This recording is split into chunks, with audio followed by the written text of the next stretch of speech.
We are back in the car on the way up to Scotland. This time it's not for a race. There's no racing going on in my legs this weekend, but there is a lot of racing going on in Glasgow this weekend. So heading up to Glasgow for the Cycling World Championships. There's a lot of World Championships going on, but no gravel. Gravel's in October in Italy. And yeah, Joe and I heading up. Classic British weather. So I'm actually in Scotland to chat at the Rouleur event at the brewery this weekend. So I actually started cycling pretty late. I was 20, which is quite extreme considering most people now kind of come cycling out the womb. I was like a little bit lost for what I was doing in my life, and I was looking for a little bit of life purpose, and I started riding a bike, and it started with like 20-kilometre bike rides with my dad. Dad's in the audience. I did end up working in the city for a bit and didn't have any time to ride bikes because like I was working from 7 a.m. to 7 p.m. every day. I'd commute into work, commute home, and that was my training. I had absolutely no results to justify such a decision at the time, but I wanted to ride my bike, and like I pictured this life where I'd be like traveling around racing my bike. And even though at that point I wasn't necessarily good enough, I just took like this big leap and yeah, resigned, and then started racing on the road, realised quite quickly that I'm not very good at racing on the road. Nutt here for Spectra Wiggle, just riding onto the back there. Much more suited to like a consistent effort, like a gravel race. I've got absolutely no upper end, so no kick on me at all. I jumped in last year into like a team environment. I'd only been abroad with my bike once before. So firstly there was the whole like going on a team camp, like putting my bike in a box. I didn't really know how to do that whole side of things. Even just like learning how to train properly and learning how to recover. So I think I was vegetarian at the time, and I never even thought about like substituting protein. And I remember one of my teammates at the time like turning to me in the kitchen when we were training and being like, you literally eat no protein. Like, do you not even think about protein for your recovery?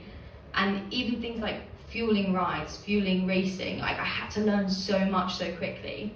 But I was quite lucky, and like people around me in that first year kind of helped me through and like taught me what to do. And in that year you rode the first ever gravel world championships, which must have been quite a cool experience. How was that? Yeah, so last year I rode the gravel world championships, which was in Italy, like near Venice. And it was, we'll say it's the first ever world gravel championships. A lot of people would argue that it wasn't really a gravel race. It was like you rode along a canal and then along a river, and there was quite a lot of tarmac as well. There was a little bit of gravel at points. But I mean, being in GB kit on the start line for the Elite Gravel World Championships was absolutely incredible. And I definitely didn't expect to be doing that my first year into like proper gravel racing.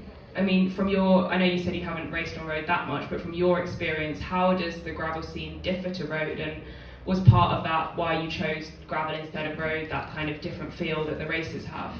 Yeah, 100%. So like, a gravel race is pretty chill. Like the people are still taking it seriously. People obviously are still competitive, but on the whole, the atmosphere is so much warm and friendly. Whereas my experience on the road has been people are taking it incredibly serious. Cycling is their life, and all they do is cycle. Is that kind of one of the pressures that comes with self-supporting and wanting to make this work so badly that you will put yourself in those really, really kind of dark places to make it work?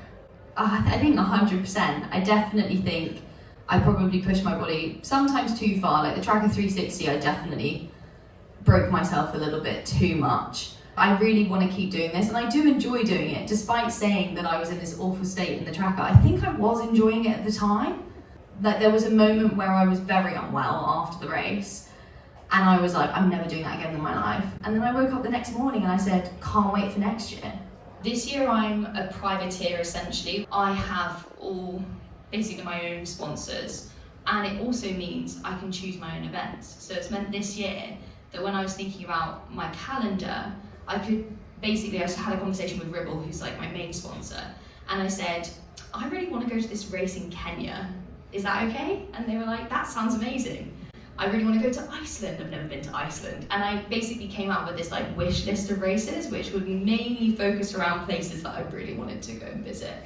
And they said yes to all of them. Even threw in a little trip to Mexico. last minute.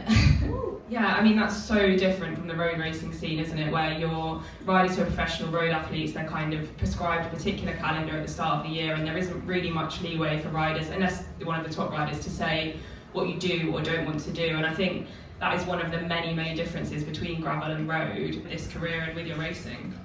So short-term wise, Gravel F Series has been kind of my goal this year. I'm currently in second in the rankings, going to the final, so I've got to have a good result in the final, hopefully.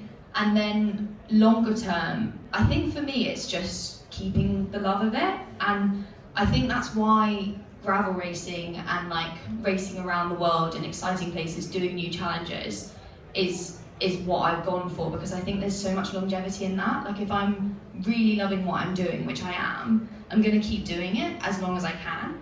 I'm going to keep doing this and seeing how good I can get. But yeah, as long as I'm still enjoying it, I'll keep trying to find road races or challenges. Welcome to any suggestions as well, if anyone has anything they think I should do.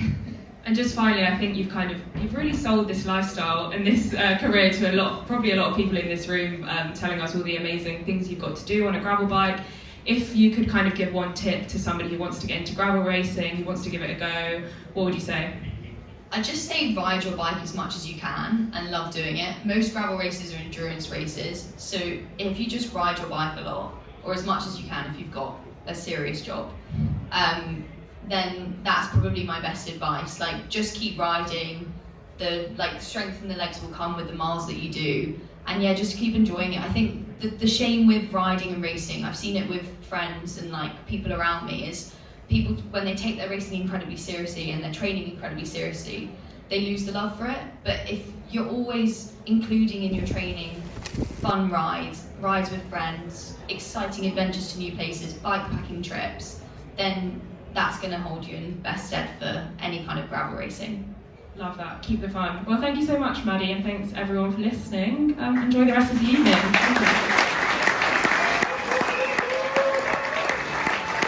After the chat with Rouleur, we headed to some track racing for 2 evenings.